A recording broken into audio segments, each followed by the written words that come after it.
Hi, Suzi. Hello, it is. So nice to have you again.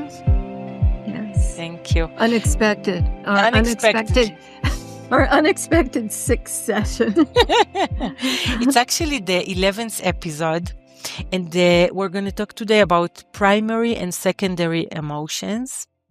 Yes. And I want to mention that this topic came from someone who listened to our conversation and really wish us to talk about it.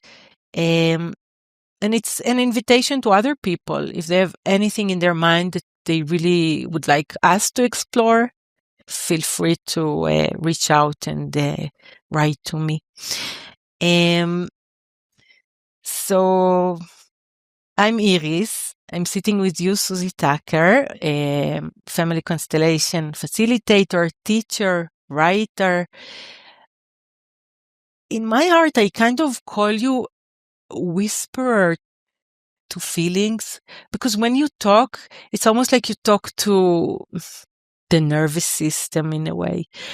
But I want to first just start with clarifying what are these primary and secondary emotions, because many people use it in psychology and in family constellation, and I just want to ask you, what is your definition? I have no idea. But I'm sure you'll start talking and we'll explore. You're so right. Imagine if I just said I had no idea.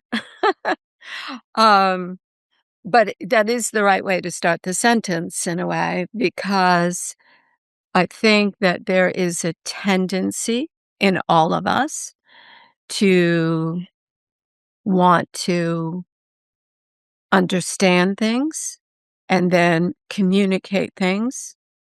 And in the effort to communicate complexity, we often really oversimplify. And I'm going to give you a definition that is either deeply satisfying or deeply unsatisfying from where I sit, because I'll complain later about inside out and various ways of pigeonholing feelings and calling them this and calling these that. So I'm already complaining, so I'll stop right now. For me, primary feelings are the feelings that are core feelings. They're natural. They tend to be universal, and they're alive in response to conditions or occurrences. They come up naturally and they leave naturally. So they're the word I would use probably is unencumbered. They're unencumbered by other people's opinions, other people's ideas, and primarily by the folks behind us, their definitions, right? So if you could imagine that your feelings are your own, and that they're allowed, and that they can come so that they can go, those would be primary feelings. Rarely do we get to be in touch with all of our primary feelings. Sometimes we are in touch with some of them. I will add something that Bert Hellinger said, because I think there's a clarity around this idea. Primary feelings can come and can go, and when they go, you are refreshed or ready for action, ready for the next. So yeah, go ahead. Rather than feeling empty. Rather than feeling empty, or rather than feeling the same, right? So secondary feelings are feelings that are in response, in a way, to primary feelings. And they don't lead to action. They don't lead to refreshment. They don't come and go. They come and then they come again, Yeah. right? So secondary feelings lead back to themselves versus leading into further contact with the world. They are not often right-sized. Hmm. In other words, they are not natural in the sense of being alive to this moment. They are shaped by previous moments. I'm wondering, it's brought me a thought that if I have a pattern to feel again and again, I don't know, there's no chance. And I feel helpless in front of it. It's so big. I- i- i- If I could imagine it, I was here and that was here, the emotion. So that would be like something that comes from the system, So or I'm carrying something that so is let me put it more simply than that. okay. I am taught something.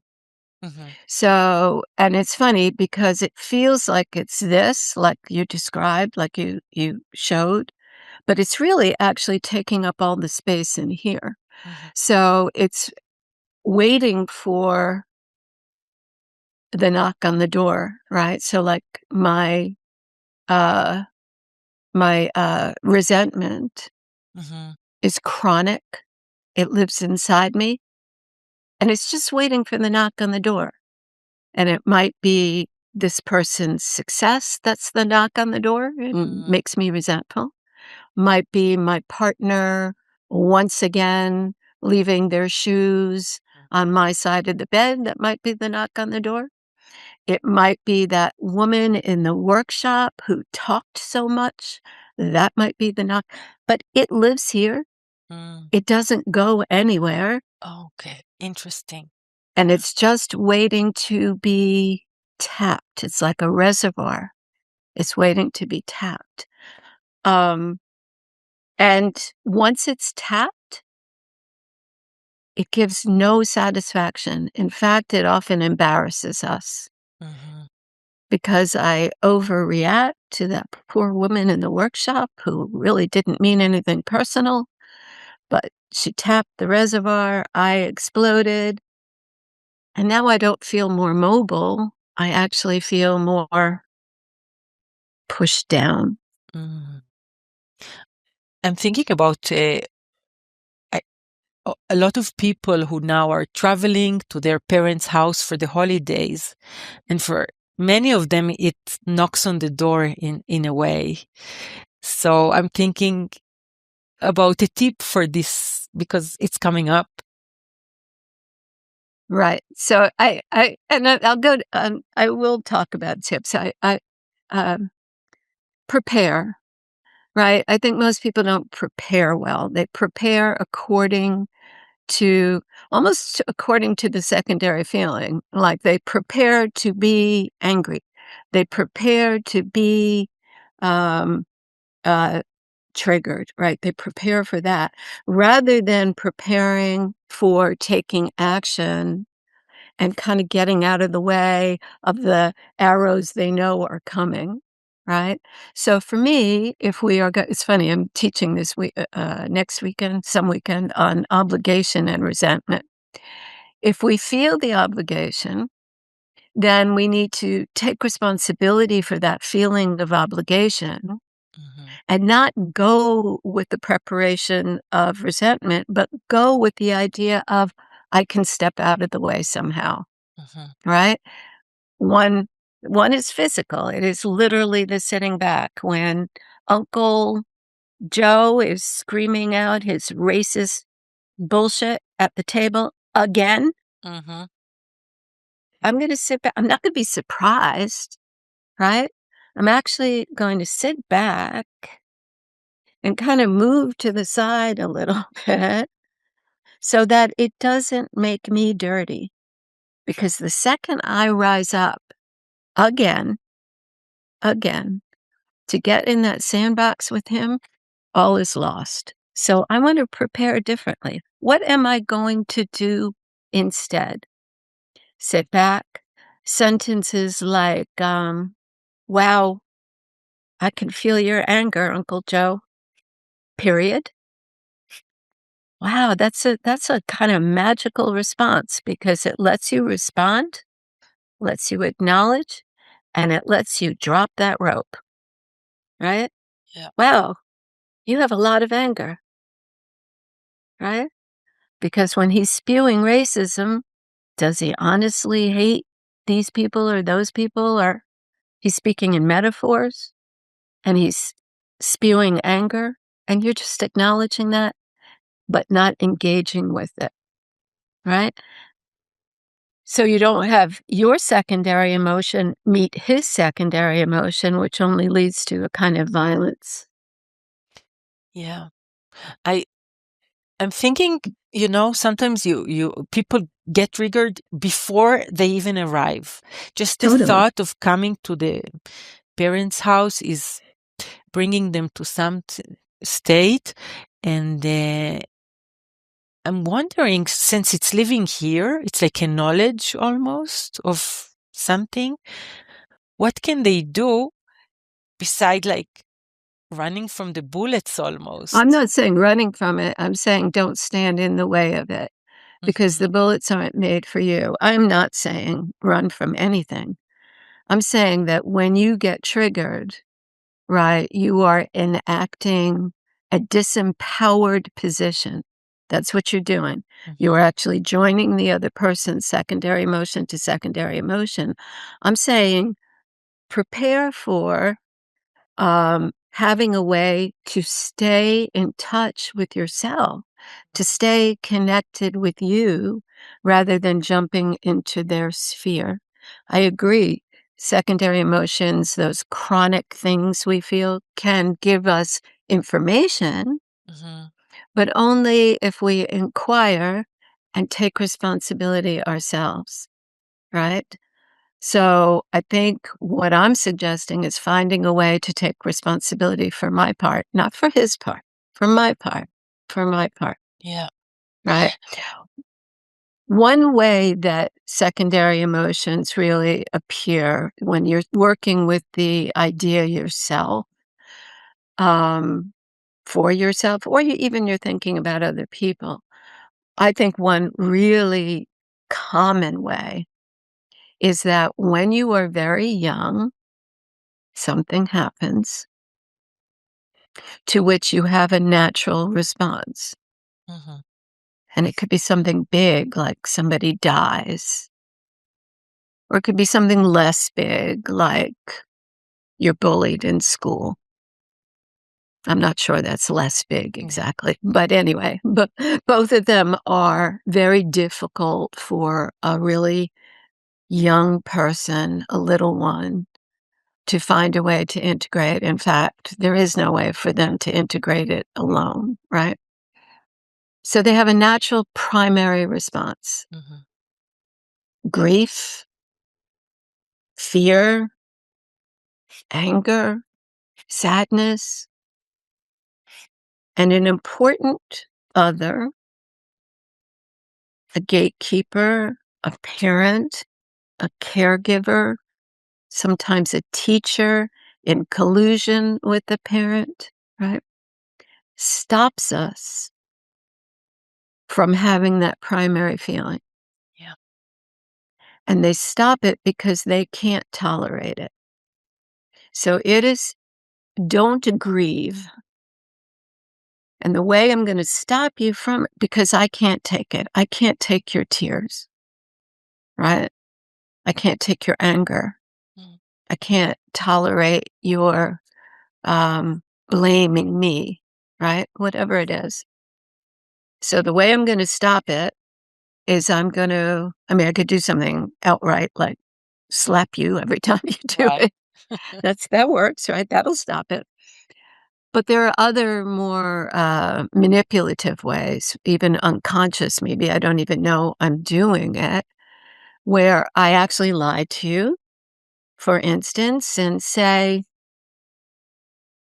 it sounds silly almost, but the person who died, I tell you, they're just asleep, Mm. Yeah. right? I'm stopping you from any more conversation about it. I know they're not just asleep, and you know they're not just asleep, but we are preventing the conversation. In the case of bullying, maybe I tell you, well, one good way is, what did you do?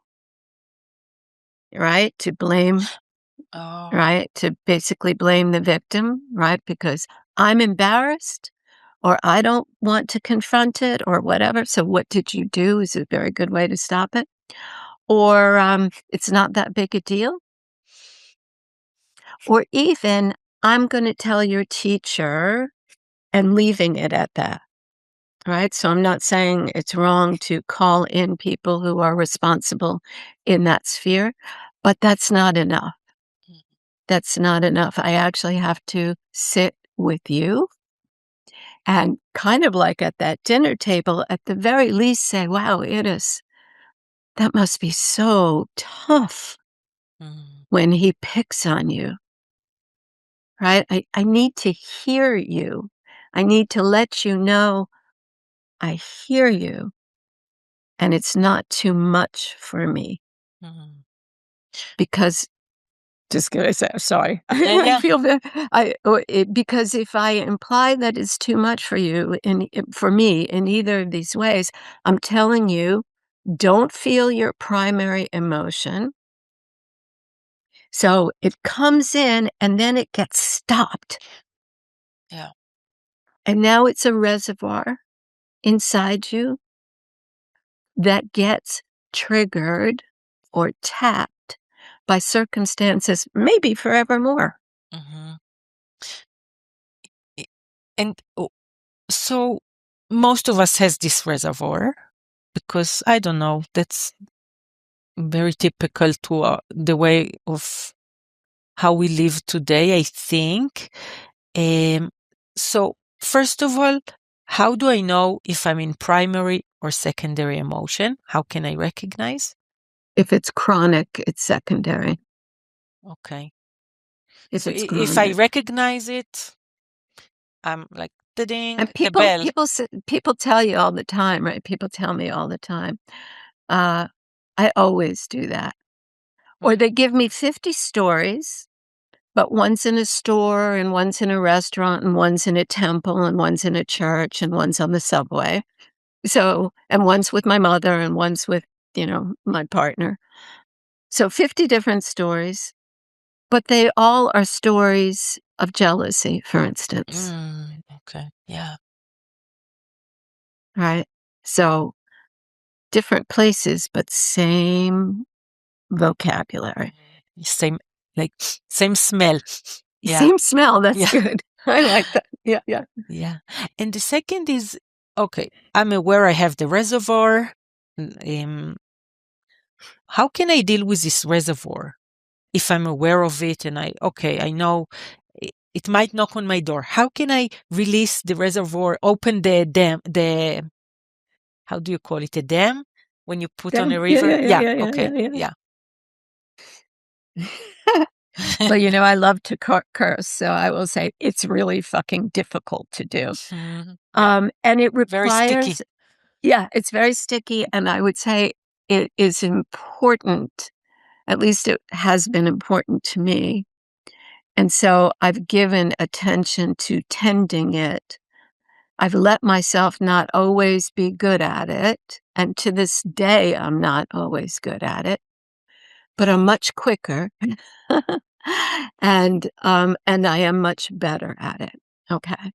So, one of the things that I really recognized in myself is around disrespect.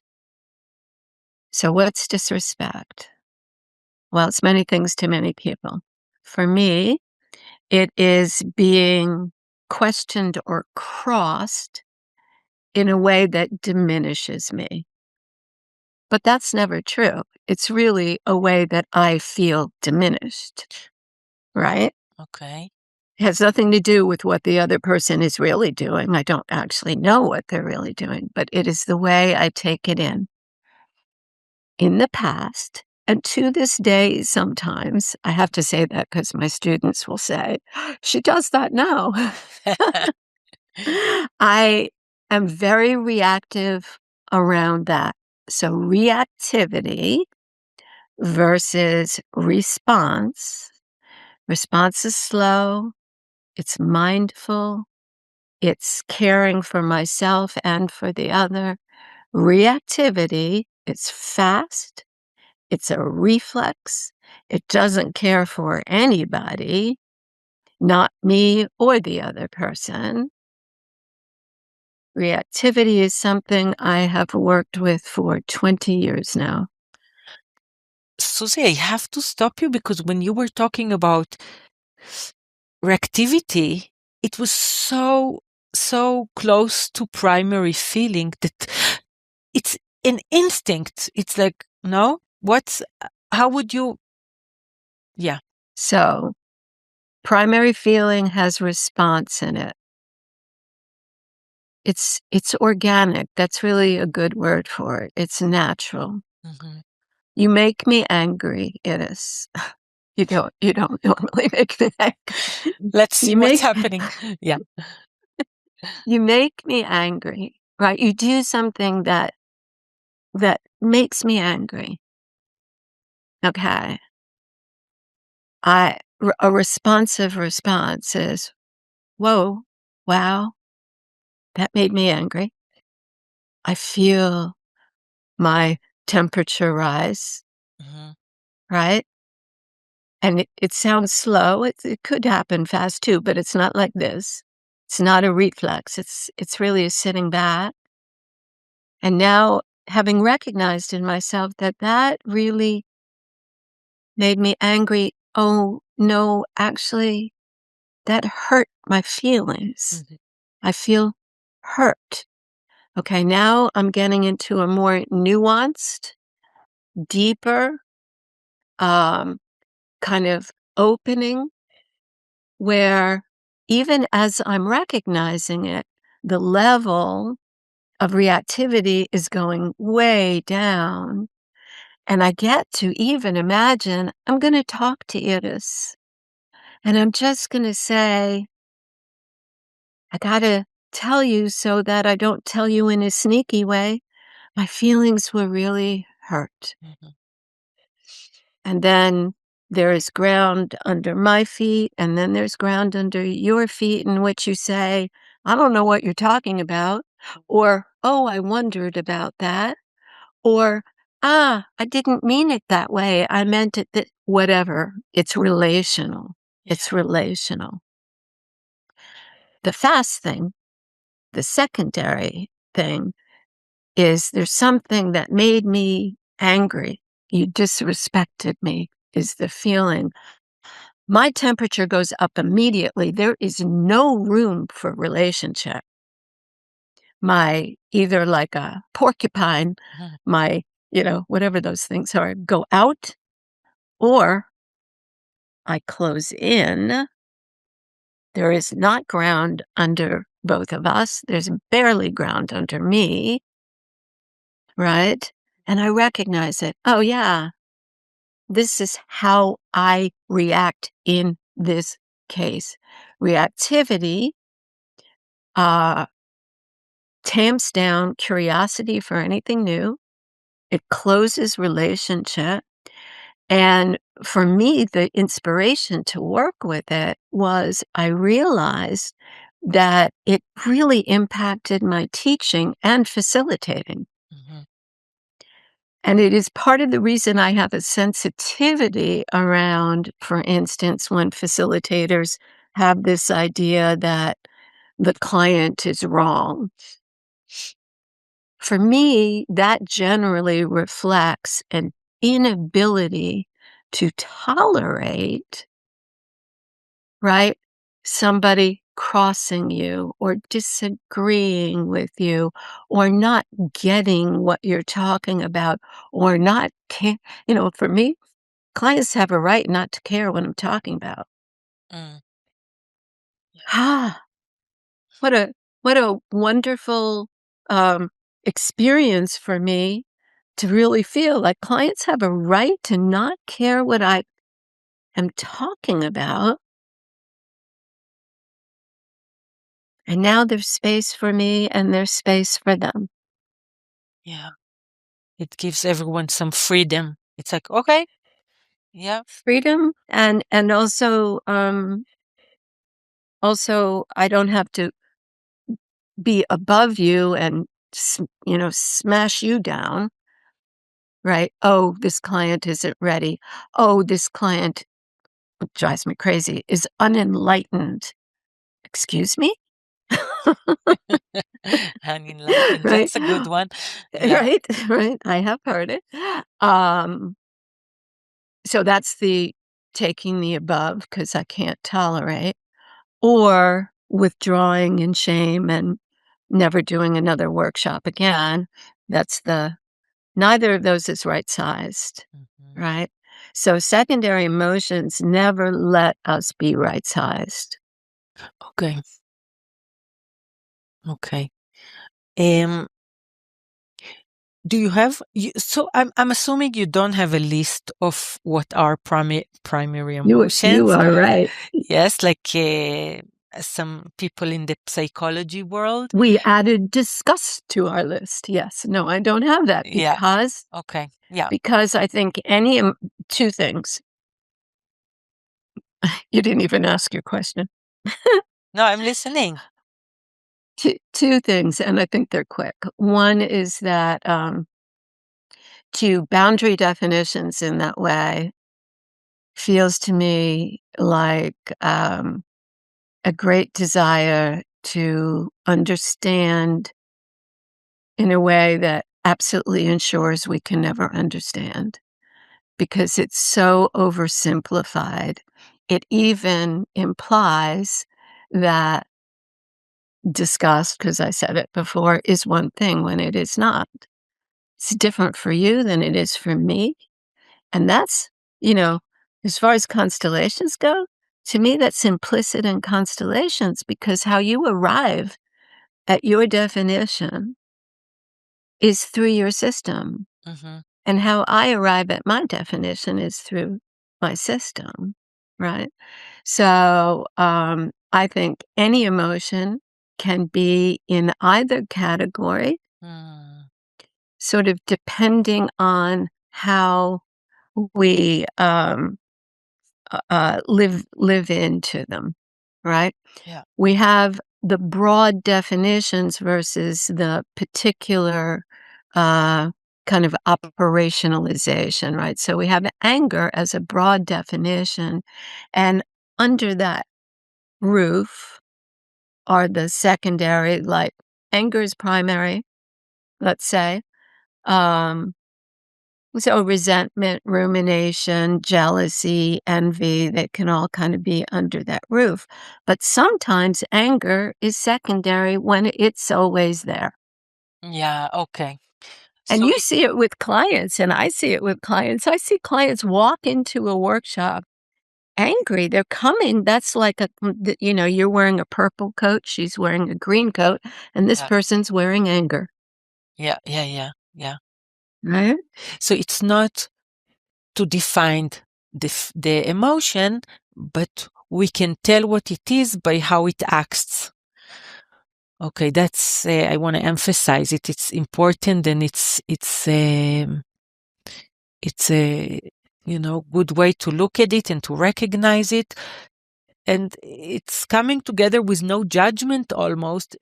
I don't care what it is, but it's coming and going, or it's sticking and That's right. circulating, and I'm stuck. I'm thinking of young parents, so I want to tell them with your inspiration how important it is to let children express whatever, even if we don't understand what it is. Do not like um, depress it, because then they would have hard time to even dig when they're adults. What is it the primary reaction to a situation? Yeah, that's beautiful. I think that's and I love the application to young parents because they have an opportunity to be more creative, less reactive. For me, reactive and creative are sort of, almost, I don't wanna say opposite, but, where I am reactive, my question for myself is, "How can I be creative?" And that sitting with your kid and just saying, "I hear you," has amazing ramifications because you are setting the container. It's too much for them to set the container. You are setting the container, right? And within that container, there is, "I hear you," and there are also boundaries. "I hear you. You may not, kick me," Hmm. right? So you're showing yourself, in constellation language, that idea of that seed sentence of "I am big" to a child, Oh, okay. even when the child is, you know, 57 years old, right?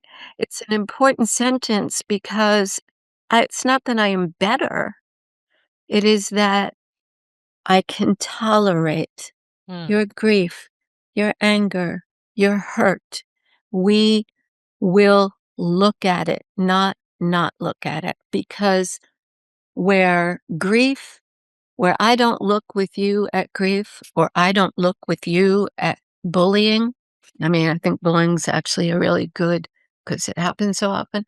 Where I don't look with you, that is trauma for you, mm. Yeah, not because of the bullying, but because I will not look with you. yeah. Because the kid stays alone in this experience and doesn't know the container. It's like, That's no, right. yeah. That's right. And S- there's nothing more powerful for a kid than feeling like they're going to hurt me by having their feelings. yeah, yeah. Susie, I have a thought that going to take us to a different place, but I'm thinking about women and their cycle right now. That many women experience the exact same emotion just before their periods. And I'm just wondering, what do you think about it? Where in the puzzle does it fit here? I've never thought about it before. It's a great question, actually. So one thing that occurs to me, and I have thought this before, that I think that, it's funny, they're almost like jokes about it, right? Both from the kind of misogynist perspective and also from the feminist perspective of that, the menstrual cycle. Um, when a woman is having her period, she's a bitch, right? Or I get to be a bitch because I'm having my period, right? Either of those two things. I think there's an odd truth in that because I think that I can't believe we're recording this. Okay. I think that because women across the board around the world, one of the emotions that are tamped down in women by tradition and by our parents is things like anger, particularly particularly anger, perhaps. And so there is a way that the shift in the body actually makes an allowance that is sort of acceptable to feel something that is 100% natural, but tamped down by society. Like, absolutely, you have the angry woman. You very specifically have the angry Black women, right? It's anybody who is not supposed to be angry. Why? Because the powers that be can't tolerate it, Mm, can't tolerate it. So there's something in there for me that feels kind of, um, meaty in a way, right?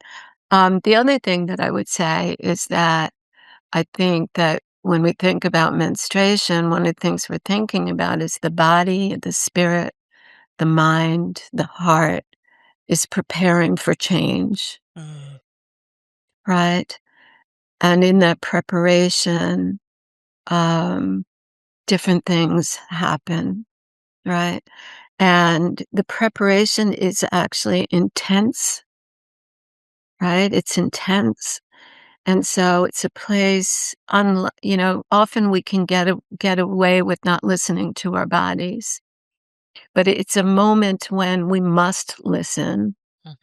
And the preparation tells us to access places in ourselves we don't normally access, and we can even deny. Yeah. I really like your thoughts, because I tried to explain it to myself, and I thought, is it because we gather in our reservoir also maybe a collective anger or whatever, and then there's an opportunity for it to be knocked on the door and get out. And it's today, if you are very angry before your period or very sad, usually the doctor would say, oh, you're not balanced. Let's balance you a little bit. Nobody tells you, oh, tap into it and see what's in there. So it's interesting. I like the invitation. Yeah. And the tolerance, right? I mean, one of the things one thinks about, and believe me, I don't complain about the medical community. Yay for them, right? But one thing about people who, because it's true of facilitators too, people who step in to help, right? I always love Bert's ideas around helping. People who step in to help have a hard time not knowing what to do when somebody feels, um, they're acting outside the definitions of good behavior, right? So the person who feels very sad or very angry as she begins to menstruate, right? The idea of let us balance you so that you will stop that. So you will stop it. It's a very parental, I think it's a very parental dynamic. Okay. Yeah. Interesting. Yeah. I'm not sure how much time we have. I just wanted to put in depression in all that in this field and talk about it just a little bit maybe today. You used the word earlier, by the way, right? So I was going to say something about it when you said it, and then I'll listen to your question. But at a certain point where I use the phrase tamp down, you you you did this and you said so that it's depressed by somebody else, right? Right? Because the word is really important, I think. And I think it has many faces, but I think this really general idea of depressing something. So sometimes I've said, and maybe it sounds too cute, but I mean it in a just like a very general way if we're kind of, figuring out which way the wind is blowing, right? That depression is expression turned inward. Okay, say it again. I want to hear it again. Yeah. So in a very general way, depression, this motion that you made, is expression that is turned inward. Mm. Yeah, it's very beautiful. It's beautiful. Yeah. And I'm thinking of, I don't want to go too far, but I'm thinking of people who suffer from depression, knowing that they're alive in here, but it's like they're a little stuck. Maybe it's nice to think about it as powers and see what the balance can be. Maybe something. I like your choreography today. Yes. So I'm glad we're recording it with video. Yes, yes. It's Yeah. very like I'm thinking of, all my choreographer inspirations. I'm like, "Oh, yeah, that's beautiful." Um, because it's not magical and it's not I don't mean to diminish anything, but the idea that there is a flame in here somewhere, right? And we can begin to imagine something different, and we can begin to imagine and even with medication and all of that, like, what is the medication helping us do? Like, a more integrative idea of things, right? And I think about how, when we're talking about the secondary feelings, and we can talk about the parents who, um disallow because they can't tolerate. And then we could talk about the systemic feelings, right? And depression, and all of these things we experience, I think have at least double meanings, often triple meanings. So we are in a kind of river of depression through the generations, and I have my own, which is nested in that. Right, Mhm. nested in that. So it takes me back to where I have a feeling which feels manageable versus a feeling that feels like, oh, I cannot handle this. And that's like clues to personal and systemic um, conscious, I would say. And it's a both and, right? Yeah.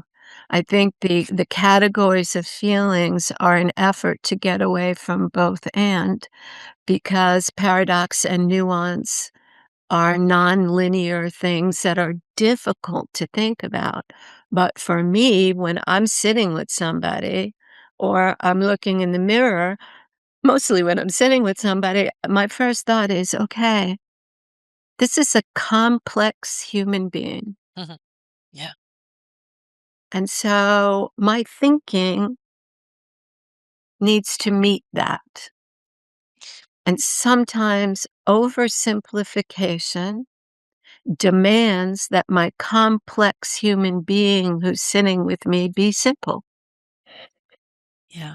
It really connects me to one episode we did about language, and that a language can be like a cup with meanings in it. And it doesn't really matter what's the meaning as long as we treat the cup respectfully. And yeah. Susie, we are at the end here. Thank you. No. Yeah. No. Thank you so much for your generosity to come again and to, share your knowledge, your vision, and your presence with me and with everyone else.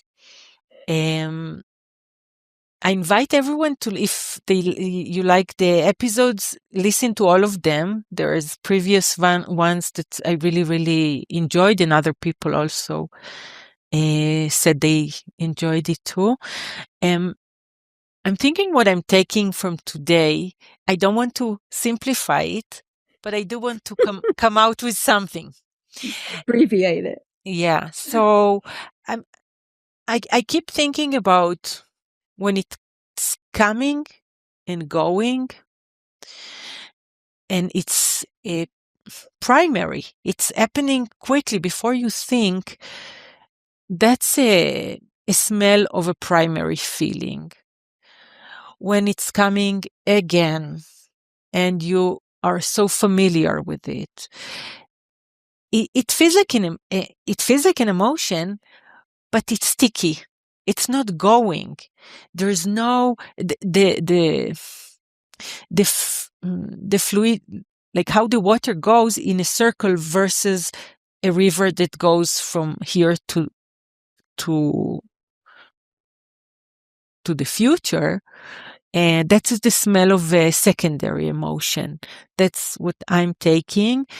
And I also like the depression part that we were talking about, that it's an expression. Yeah. That is hidden in a box. An in a expression way. turn inward. Yeah. I just kind of building on what you're saying. For me, primary emotions are something we move through, and tend to feel good after we've moved through. Like, I'm glad I I'm glad I said that, right? Or equally, I'm glad I didn't say that, right? And it actually feels good. It feels light, right?